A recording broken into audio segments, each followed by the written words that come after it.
Point being, we're trying to manage, right? If we're eating food, if we're worried about petrochemicals, 5G, plastic,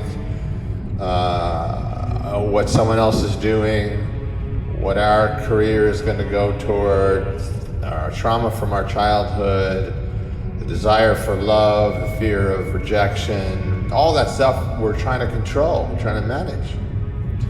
And it takes an amazing amount of faith, perhaps, and fortitude to say, I'm not going to try to manage any of that. I'm just here in this present moment, and I'm not going to be thinking about the things that are potentially invading me, the things I can't control, and also a mixture of our responsibility to others. Because on the one hand, there's a value in our responsibility to our body and to other people. To our body, it's what am I taking in? Microplastics, 5G.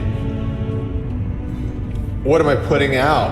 Am I recycling? Am I composting?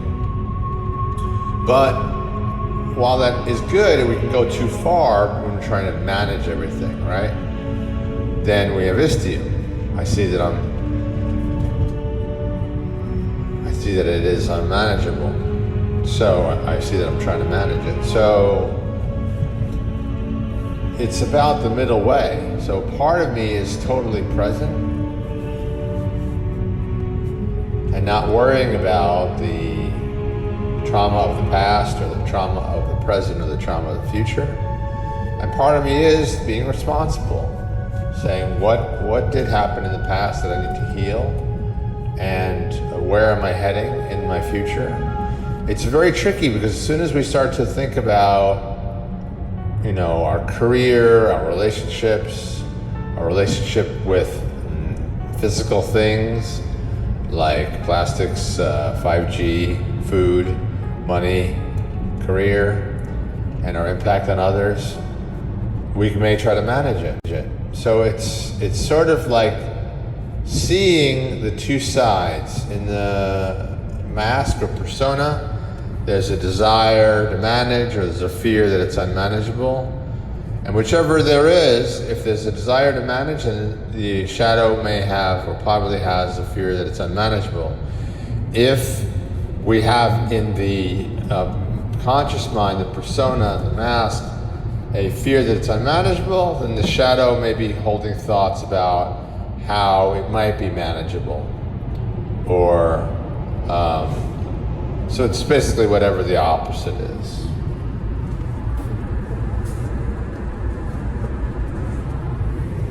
And so, what if the work is just to see how am I trying to manage, or how am I fearing it's unmanageable, and go to the third way, or the synthesis, or the ex nihilo, which is just to simply admit, gosh, this is unmanageable. How am I supposed to avoid 5G, or how am I supposed to avoid plastic, or how am I supposed to stop overeating? Whatever the issue you got, how am I supposed to always recycle? How am I always going to compost?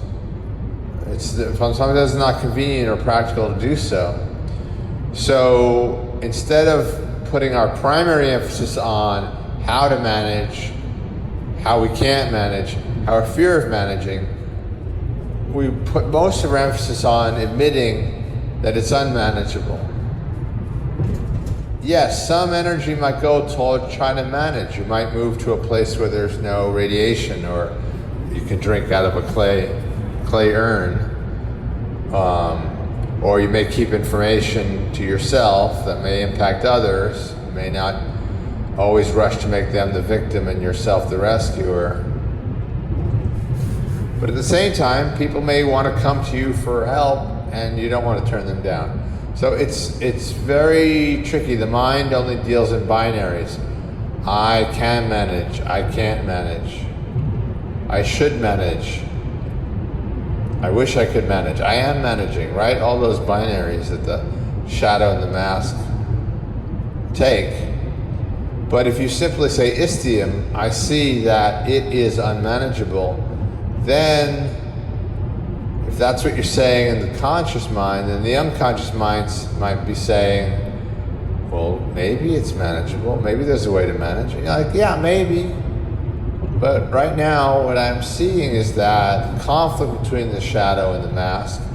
Every time I try to manage it, I have problems, right? Because the way I try to manage it is to suppress what's in the shadow and elevate what's in the mask.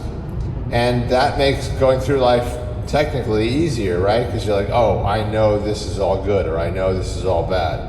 If you were to really let in that you don't know, that it's not manageable, that you don't even know what's good and what's bad, it seems like you would feel overwhelmed and frightened. But that's the state, I believe, of people who are awakened. They're like, yeah, I trust the universe, so it doesn't matter that I have no clue where I'm going or how to solve this particular issue with mold or 5G or microplastics or overeating or how I'm impacting my students. I could try, I could try to do things, but it's really not ultimately manageable. The 5G is going to get in, right? Musk has put the satellites in the sky, and plastics are everywhere already. Radiation is everywhere. And if you have an issue with eating, it may never go away. Or the approach that you use to have it go away leads to some other metaphorically equal thing. So like people stop drinking and they start smoking, right? Or they stop eating and they start smoking. Long ago, I don't think the pill is available anymore, Dexatrim. People would take that pill so they wouldn't eat, but then it made them kind of manic. So it's always seems to be a trade-off, because underneath there is, in theory, some message that the universe is trying to tell you that, hey, you're trying to manage. And you're not here to manage things. You're here to accept that it is unmanageable.